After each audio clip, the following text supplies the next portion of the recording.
Hello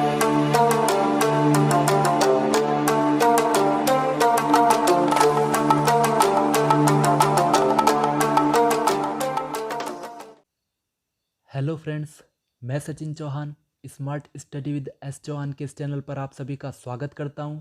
चेहरे पर मुस्कान को लेकर आइए मेरे दोस्तों, जब तक तोड़ेंगे नहीं तब तक तो छोड़ेंगे नहीं।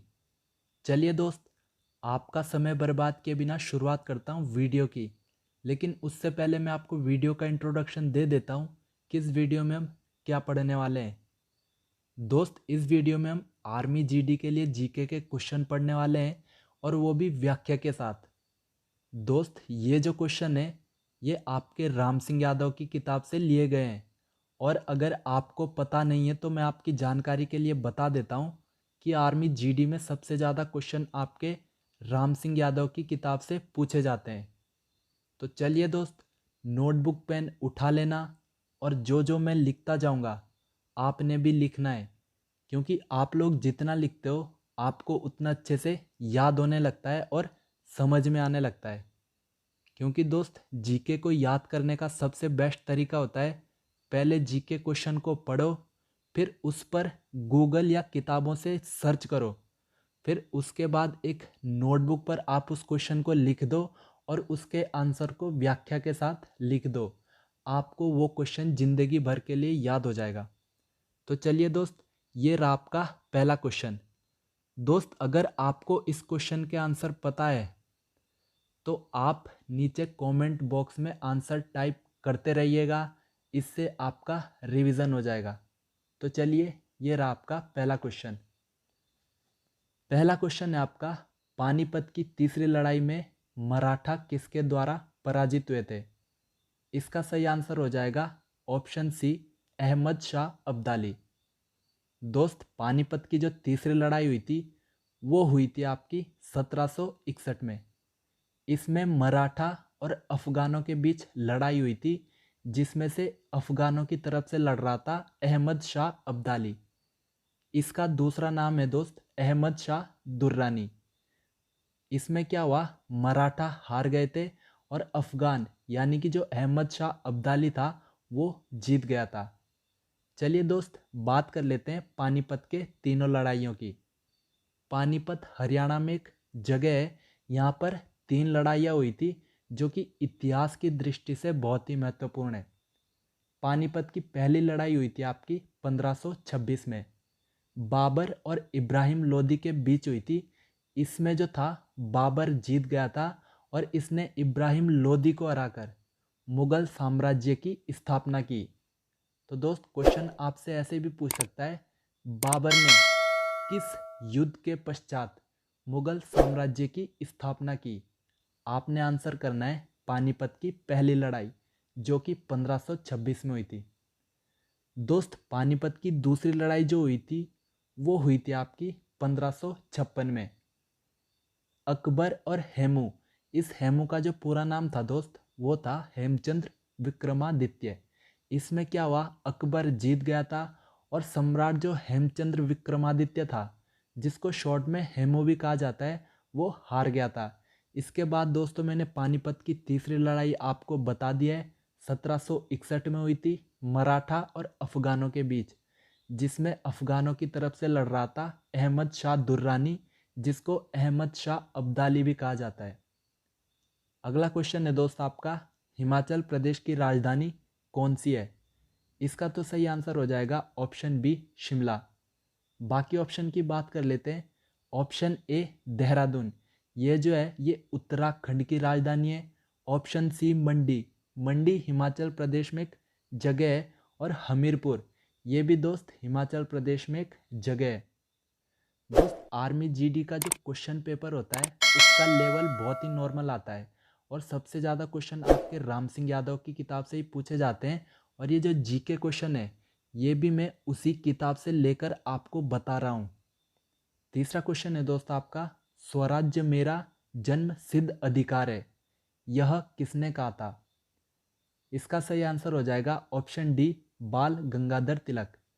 दोस्तों, बाल गंगाधर तिलक ने एक महत्वपूर्ण नारा दिया था, और वो नारा था, स्वराज्य मेरा जन्म सिद्ध अधिकार है और हम इसे लेकर रहेंगे।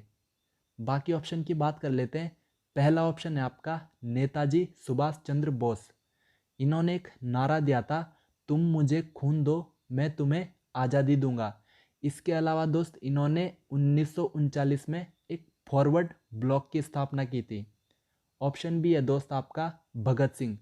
इन्होंने इंकलाब जिंदाबाद का नारा दिया था और 23 मार्च 1931 को इनको दोस्त फांसी की सजा हुई थी। ऑप्शन सी की बात कर लेते हैं, दादा भाई नौरोजी। इनको grant old man of India कहा जाता है। दोस्त छाप लेना बहुत ही इंपॉर्टेंट है, क्वेश्चन सीधा आपका पूछा गया था, grant old man of India किसे कहा जाता है। आपने आंसर करना है दादा भाई नौरोजी। चौथा क्वेश्चन है दोस्त आपका, अंतरराष्ट्रीय क्रिकेट परिषद का मुख्यालय कहाँ स्थित है। इसका सही आंसर हो जाएगा ऑप्शन सी दुबई में। दोस्त अंतरराष्ट्रीय क्रिकेट परिषद, इसको शॉर्ट में आईसीसी भी कहा जाता है और इंग्लिश में इंटरनेशनल क्रिकेट काउंसिल कहा जाता है। इसकी स्थापना 1909 में हुई थी और इसका जो हेडक्वार्टर यानी कि इसका जो मुख्यालय है वो आपका दुबई में स्थित है।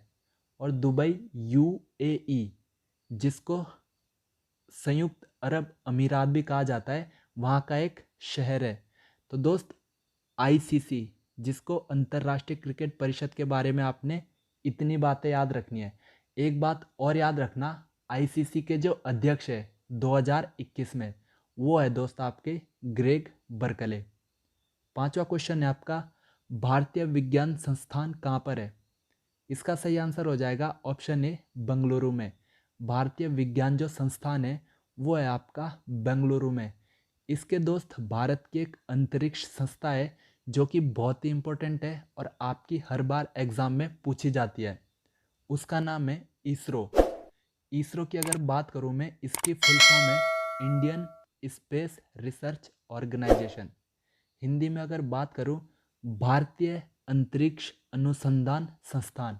इसकी स्थापना 15 अगस्त 1969 को हुई थी और इसका जो मुख्यालय है वो भी दोस्त बंगलुरु में स्थित है। तो पांचवें क्वेश्चन के बारे में आपने इतनी बातें याद रखनी है। छठा क्वेश्चन है आपका, रामायण ग्रंथ किसने लिखा था। इसका सही आंसर हो जाएगा ऑप्शन ए वाल्मीकि ने। दोस्त बाकी ऑप्शन की बात कर लेते हैं। ऑप्शन बी है आपका वेद व्यास। इन्होंने महाभारत को लिखा था। ऑप्शन डी की बात कर लेते हैं दोस्त, कालिदास। इनकी बहुत सारी महत्वपूर्ण रचनाएं जो आपकी एग्जाम में पूछ ली जाती है, लेकिन आपको मैं कुछ रचनाएं बता देता हूं, आपने इनको याद करना है। दोस्त कालिदास की कुछ रचनाएं इस प्रकार से है। पहली है मेघदूत, दूसरी है अभिज्ञान शाकुंतलम, तीसरी है दोस्त ऋतु संवार और चौथी है आपकी मालविकाग्निमित्रम। दोस्त कालिदास के चार रचनाएं आपने याद रखनी है, सीधा का सीधा एग्जाम में आपकी पूछी जाती है। चलिए बढ़ते अपने सातवें क्वेश्चन की ओर। सातवां क्वेश्चन है आपका, सूर्य मंदिर कहाँ पर स्थित है। इसका सही आंसर हो जाएगा ऑप्शन डी कोणार्क, जो कि उड़ीसा में स्थित है। चलिए दोस्त सूर्य मंदिर की बात कर लेते हैं। यह जो है कोणार्क यानी कि उड़ीसा में स्थित है, इसको ब्लैक पैगोडा भी कहा जाता है। दोस्त सूर्य मंदिर का जो निर्माण किया था वो गंग वंश के एक शासक थे जिनका नाम था नरसिंह देव वर्मन। तो क्वेश्चन आपसे ऐसे भी पूछा जा सकता है, सूर्य मंदिर का निर्माण किस वंश ने किया था। आपने आंसर करना है गंग वंश ने। क्वेश्चन आपसे ऐसे ही पूछा जा सकता है, सूर्य मंदिर का निर्माण किस शासक ने किया था। आपने आंसर करना है नरसिंह देव वर्मन ने। क्वेश्चन दोस्त आपसे ऐसे भी पूछा जा सकता है, ब्लैक पैगोडा किस मंदिर को कहा जाता है। आपने आंसर करना है कोणार्क का सूर्य मंदिर। दोस्त इसके बारे में आपने एक और बात याद रखनी है, पूरी तरह से सौर ऊर्जा से चलने वाला भारत का पहला मंदिर है। तो कोणार्क सूर्य मंदिर के बारे में आपने इतनी बातें याद रखनी है। बढ़ते हैं अपने आठवें क्वेश्चन की ओर। आठवां क्वेश्चन है दोस्त आपका, भारत पाकिस्तान और श्रीलंका के अलावा वह कौन सा एशियाई देश है जहां की मुद्रा रुपया है। इसका सही आंसर हो जाएगा ऑप्शन बी नेपाल। दोस्त इस क्वेश्चन को ध्यान से समझना, पूरी दुनिया में 8 ऐसे देश हैं जिनकी मुद्रा रुपया है। पहले इन देशों को नोट कर लेना। पहला देश है आपका भारत, पाकिस्तान, नेपाल, मालदीव, मॉरिशस, श्रीलंका, सेशल्स और इंडोनेशिया। ये 8 ऐसे देश हैं जिनकी जो करेंसी है, जिनकी जो मुद्रा है, उसका नाम रुपया है। तो इसमें दोस्त ऑप्शन बी भी सही है, ऑप्शन सी भी सही है, क्योंकि इन दोनों ही देशों की मुद्रा क्या है, रुपया है। लेकिन क्वेश्चन में आपसे पूछा गया है एशियाई देश कौन सा है। एशियाई देश मतलब जो एशिया में स्थित है, तो इसका सही आंसर हो जाएगा ऑप्शन बी, नेपाल। चलिए दोस्त, बढ़ते हैं अपने 8वें क्वेश्चन की ओर, सॉरी 9वें क्वेश्चन की ओर। 9वां क्वेश्चन है आपका, कोरोना वायरस का आधिकारिक नाम क्या है। इसका सही आंसर हो जाएगा ऑप्शन डी, कोविड-19। दोस्त ध्यान से समझना, कोविड-19 जो नाम है, आधिकारिक नाम का मतलब होता है जो किसी देश की सरकार द्वारा उसे दिया जाता है या किसी बड़ी संस्था द्वारा उसे दिया जाता है। जो कोई बड़ी संस्था कोई भी नाम रख देती है, उसे बोलते हैं आधिकारिक नाम या ऑफिशियल नेम। तो कोरोना वायरस का जो ऑफिशियल नेम है वो है आपका कोविड-19, जिसमें CO से हो जाएगा कोरोना, VI से हो जाएगा वायरस, D से हो जाएगा डिजीज़, जिसको हिंदी में बीमारी भी बोलते हैं, और 19 का मतलब यहाँ पे ये 2019 में एक्टिव हुआ था। 10वां क्वेश्चन है दोस्त आपका, प्रसिद्ध गीत सारे जहाँ से अच्छा किसने लिखा था। इसका सही आंसर हो जाएगा ऑप्शन बी, मोहम्मद इकबाल ने। बाकी ऑप्शन की बात कर लेते हैं दोस्त। पहला ऑप्शन है आपका जयदेव, इन्होंने एक प्रसिद्ध ग्रंथ लिखा था, उसका नाम था गीत गोविंद। ऑप्शन सी की बात कर लेते हैं, रविंद्रनाथ टैगोर। दोस्त इन्होंने भारत और बांग्लादेश के राष्ट्रगान को लिखा था। भारत का राष्ट्रगान है आपका जन गण मन, और बांग्लादेश का राष्ट्रगान है आपका हमार सोनार बांग्लादेश। ऑप्शन डी की बात कर लेते हैं दोस्त, बंकिम चंद्र चटर्जी। इनको बंकिम चंद्र चट्टोपाध्याय भी कहा जाता है, और इन्होंने राष्ट्रगीत को लिखा था, और राष्ट्रगीत क्या है हमारा, वंदे मातरम। 11वां क्वेश्चन है दोस्त आपका, पवित्र ग्रंथ गीता किसके द्वारा लिखी गई थी। इसका सही आंसर हो जाएगा ऑप्शन सी, वेद व्यास। दोस्त गीता जो थी उसको वेद व्यास जी ने लिखा था। बाकी ऑप्शन की बात कर लेते हैं। ऑप्शन ए आपका वाल्मीकि, वाल्मीकि जी ने रामायण को लिखा था, इनका पूरा नाम था महर्षि वाल्मीकि। ऑप्शन बी की बात कर लेते हैं दोस्त, कालिदास। इनकी 4 प्रमुख रचनाएं जो आपकी एग्जाम में पूछी जाती है। वैसे तो इनकी बहुत सारी रचनाएं, लेकिन 4 जो बहुत ही महत्वपूर्ण है, क्योंकि ये हर बार आपकी एग्जाम में पूछी जाती है, इसीलिए नोट कर लेना। इनकी पहली रचना है मेघदूत, दूसरी है अभिज्ञान शाकुंतलम, तीसरी है ऋतु संहार, और चौथी है आपकी मालविकाग्नि मित्रम। तो दोस्त कालिदास की 4 रचनाएं आपने याद रखनी है। 12वां क्वेश्चन है आपका, भारत में मुगल साम्राज्य की स्थापना किसने की थी। इसका सही आंसर हो जाएगा ऑप्शन ए, बाबर ने। दोस्त 1526 में एक लड़ाई हुई थी, जिसको पानीपत की पहली लड़ाई भी कहा जाता है। इसको बाबर और इब्राहिम लोदी ने लड़ा था, जिसमें बाबर ने क्या किया, इब्राहिम लोदी को हराकर लोदी वंश को समाप्त करके मुगल साम्राज्य की स्थापना की थी। ऑप्शन की बात कर लेते हैं। हुमायूं जो है वो बाबर का बेटा था, अकबर जो है वो हुमायूं का बेटा था, और जहांगीर जिसको सलीम भी कहा जाता है, वो अकबर का बेटा था। चलिए दोस्त, बढ़ते हैं 13वें क्वेश्चन की ओर। 13वां क्वेश्चन है आपका, प्रसिद्ध कामाख्या देवी मंदिर किस राज्य में है। इसका सही आंसर हो जाएगा ऑप्शन डी, असम। दोस्त बहुत ही इंपॉर्टेंट मंदिर है, कई बार आपका एग्जाम में पूछा जा चुका है। कामाख्या माता का जो मंदिर है वो आपका असम में है, और यहाँ पर एक मेला लगता है जिसको कहा जाता है अंबुबाची मेला। तो कामाख्या माता मंदिर के बारे में आपने ये 2 बातें याद रखनी है। 14वां क्वेश्चन है दोस्त आपका, सर्वोच्च गैर सैनिक वीरता पुरस्कार पदक कौन सा है। दोस्त इस क्वेश्चन को ध्यान से करना। एक होता है सैनिक वीरता पुरस्कार, जो एक सैनिक को दिया जाता है, लेकिन एक होता है गैर सैनिक वीरता पुरस्कार, जिसको सैनिक के अलावा एक आम नागरिक को भी दिया जाता है।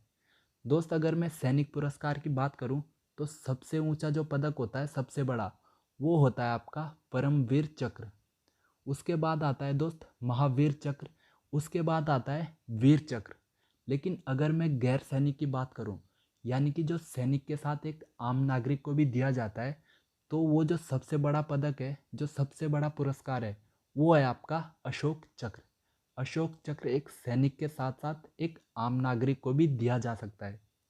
चलिए दोस्त, 15 क्वेश्चन है आपका।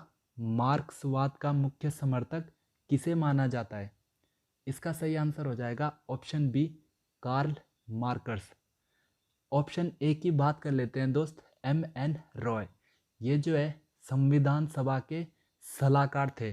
तो 15 क्वेश्चन के बारे में आपने इतनी बातें याद रखनी है दोस्त। आर्मी जीडी में आपके 50 क्वेश्चन होते हैं, जिसमें से 15 क्वेश्चन आपके जीके के पूछे जाते हैं। तो ये तो थी हमारी आज की वीडियो। आपको वीडियो कैसी लगी कमेंट बॉक्स में अपनी राय ज़रूर दीजिएगा।